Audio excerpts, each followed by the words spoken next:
Right step में आपका स्वागत है दोस्तों, यानी कि सही कदम। तो राइट स्टेप के बारे में हम लोग अभी जानेंगे। तो सबसे पहले मेरा क्वेश्चन है, राइट स्टेप किसे कहते हैं? जिस काम को करने के बाद हमें भविष्य में पछतावा ना हो उसे राइट स्टेप कहते हैं। इस दुनिया में लोग 4 तरह से इनकम करते हैं। पहला है एम्प्लॉई, दूसरा है सेल्फ एम्प्लॉय, तीसरा है इन्वेस्टर, चौथा है बिजनेस।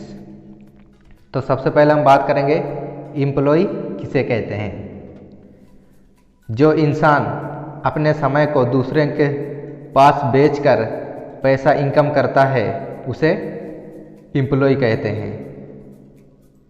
जो इंसान अपने मर्जी का नहीं करके दूसरे का कहने को काम करता है, दूसरे के कहने पर काम करता है, उसे एम्प्लॉय कहते हैं या उसे नौकरी कहते हैं। ये नौकरी है जो दोस्तों ईस्ट इंडिया कंपनी जो इंग्लैंड से अंग्रेज़ों के माध्यम चलाया गया था।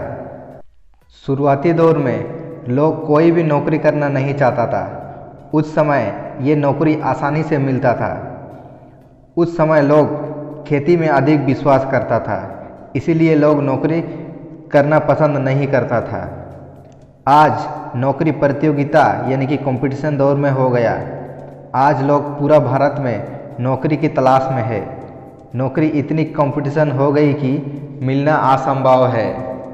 जैसे कि आज पूरे भारत में कोई भी लोग बिजनेस करना नहीं चाहता है।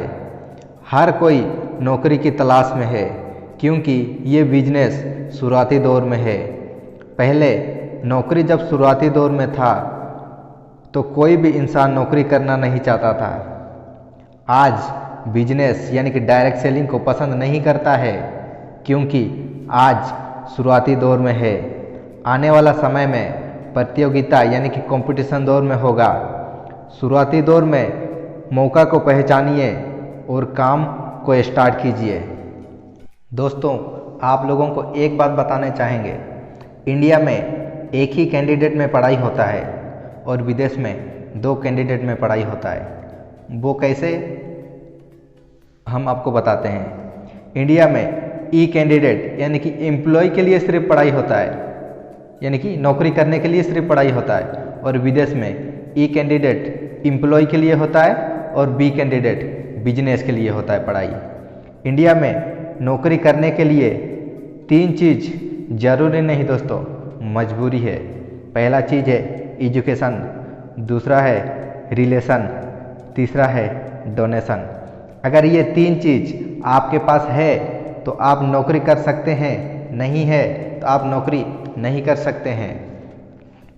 अब दूसरा है सेल्फ एम्प्लॉय। सेल्फ एम्प्लॉय जो इंसान खुद का समय खुद के पास बेचकर पैसा इनकम करता है उसे सेल्फ एम्प्लॉय कहते हैं। जैसे कि आप लोग देखे होंगे गांव में, जैसे गांव का डॉक्टर हुआ, वकील हुआ, दुकानदार हुआ, वो खुद का समय खुद के पास बेचकर पैसा कमाता है, उसे सेल्फ एम्प्लॉय कहते हैं, यानी कि स्वरोजगार। ये लोग अपने काम में जब तक समय देंगे तब पैसा इनकम करेंगे। तीसरा आता है इन्वेस्टर। जिन लोग के पास लाखों करोड़ों बैंक बैलेंस हो, वो लोग अपने पैसे को ब्याज में देकर, ब्याज वसूल कर पैसा कमाते हैं, या फिर बहुत बड़े बड़े फ्लैट यानी कि बिल्डिंग बनाकर किराए में देकर पैसा कमाते हैं, तो उसको इन्वेस्टर कहते हैं। दोस्तों, आप लोगों को समझ में आ गया। अभी चौथा है बिजनेस यानी कि व्यापार। तो बिजनेस किसे कहते हैं? किसी भी वस्तु की आदान प्रदान की प्रक्रिया को बिजनेस कहते हैं। बिजनेस 3 प्रकार से किया जाता है दोस्तों। पहला है फैक्ट्री लगाकर, दूसरा है नाम बेचकर, तीसरा है डायरेक्ट मार्केटिंग कर। तो सबसे पहले हम लोग जानेंगे 1 नंबर, जिनके पास लाखों करोड़ों रुपया पैसा है वो लोग फैक्ट्री लगाकर बिजनेस करते हैं। और जिन लोगों को पूरे दुनिया में जानते हैं वो लोग अपना नाम बेचकर पैसा कमाते हैं। जैसे कि उदाहरण के लिए, जैसे कि मान लेते हैं टाटा कंपनी, पूरा दुनिया में नाम है उसका टाटा कंपनी का। जैसे टाटा, टाटा नमक, आप लोग सुने होंगे टाटा नमक। नमक तो बेच रहा है पर टाटा को नाम का भी पैसा मिल रहा है, यानी कि टाटा का नाम भी बेच रहा है। तो अपना नाम कमा के, यानी कि नाम बेचकर पैसा कमाना है, तो इसको कहते हैं। अब तीसरा आता है दोस्तों डायरेक्ट मार्केटिंग। डायरेक्ट मार्केटिंग क्या है? ये मोस्ट इम्पोर्टेंट है। कंपनी से सीधा कस्टमर तक माल पहुंचता है डायरेक्ट मार्केटिंग में। जैसे कि दुनिया में दो तरह का मार्केटिंग होता है, पहला है ट्रेडिशनल मार्केटिंग प्लान और दूसरा है डायरेक्ट मार्केटिंग प्लान। तो सबसे पहले हम लोग जानेंगे ट्रेडिशनल मार्केटिंग प्लान, यानी कि TMP। जैसे कि TMP में आप लोगों को पता होगा, कोई साबुन आप खरीदते हैं तो कितना में खरीदते हैं? जैसे कि 10 रुपया में खरीदते हैं। वो साबुन TMP के मार्केट में कितना में मिलता है? 3 रुपया में मिलता है। यहाँ तक आते आते वो साबुन 10 रुपया हो जाता है। वो किस तरह 10 रुपया होता है, हम आप लोगों को एग्जाम्पल के तौर पर बता रहे हैं। जैसे कि सबसे पहले कंपनी से स्टेट में आता है, स्टेट में आता है वहाँ 1 रुपया लेता है।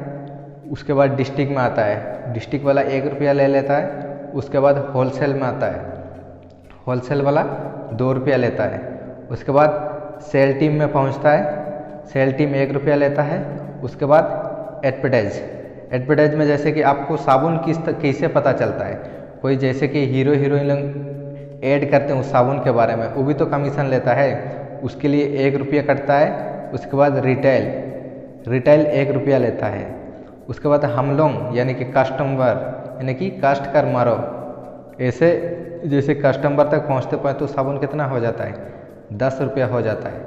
तो ये है दोस्तों ट्रेडिशनल मार्केटिंग प्लान, यानी कि TMP। तो हम दूसरा बात करेंगे DMP, यानी कि डायरेक्ट मार्केटिंग प्लान। तो डायरेक्ट मार्केटिंग प्लान में किस तरह का बिजनेस होता है दोस्तों? कंपनी साबुन, जैसे कंपनी से साबुन मिलता है आपको 32 रुपया में, यानी कि उसका MRP 32 रुपया है, और आपको मिलेगा DP में, यानी कि DP कितना है? 23 रुपीज़। तो DP इसका 23 रुपीज़ है। उसका आप अगर उस साबुन को मार्केटिंग करेंगे या आप कहीं बेचेंगे उस साबुन को, आपको कितना पैदा होगा? 9 रुपीज़ पैदा होगा। ये आपका पैदा है दोस्तों। तो अभी यहाँ तक आप कंप्लीट हो गया। तो अभी आपको बता देते हैं एम्प्लॉय और बिजनेस में अंतर क्या है। तो इधर साइड हम लोग देखते हैं, लेफ्ट साइड में एम्प्लॉय और राइट साइड में बिजनेस।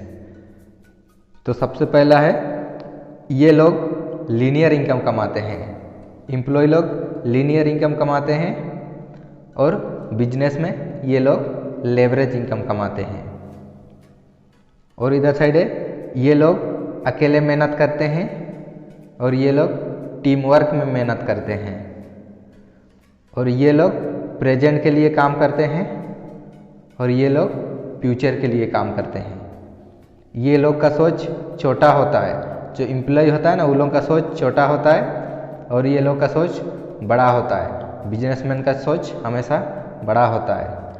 और ये लोग हार्ड वर्क करते हैं, जो एम्प्लॉय करते हैं वो लोग हार्ड वर्क करते हैं, जो बिजनेस करते हैं वो लोग स्मार्ट वर्क करते हैं। तो आप लोगों को अंतर समझ में आ गया एम्प्लॉय और बिजनेस के बारे में। तो दोस्तों, मेरे पास जितना जानकारी था आपको उतना ही दे सकता हूँ, उससे ज़्यादा हम नहीं दे सकते हैं। हम जितना जानते थे आपको उतना ही दे दिए हैं। तो दोस्तों, आज का ये वीडियो अच्छी लगी तो वीडियो को लाइक कर लीजिएगा, चैनल पे नए हैं तो चैनल को सब्सक्राइब कर लीजिएगा। तो दोस्तों, लास्ट में आपको एक बात बताना चाहूँगा, इसे आप ध्यान से समझिएगा। गरीब के घर में पैदा लेना गलत बात नहीं है, गरीब के घर में पैदा लेना गलत बात नहीं है, गरीब मर जाना गलत बात है, गरीब मर जाना गलत बात है। दोस्तों लास्ट में आपको एक शायरी सुनाना चाहता हूँ। इस जिद को तूने अपने अंदर जगाना होगा, इस जिद को तूने अपने अंदर जगाना होगा, अपना आलस को तूने खदेड़ कर भगाना होगा, अपने आलस को तूने खदेड़ कर भगाना होगा। अरे उस काम पे भरोसा करके कदम तो बढ़ाओ दोस्त, उस काम पे भरोसा करके कदम तो बढ़ाओ दोस्त। एक दिन तेरा कदमों में सारा जमाना होगा, एक दिन तेरा कदमों में सारा जमाना हो।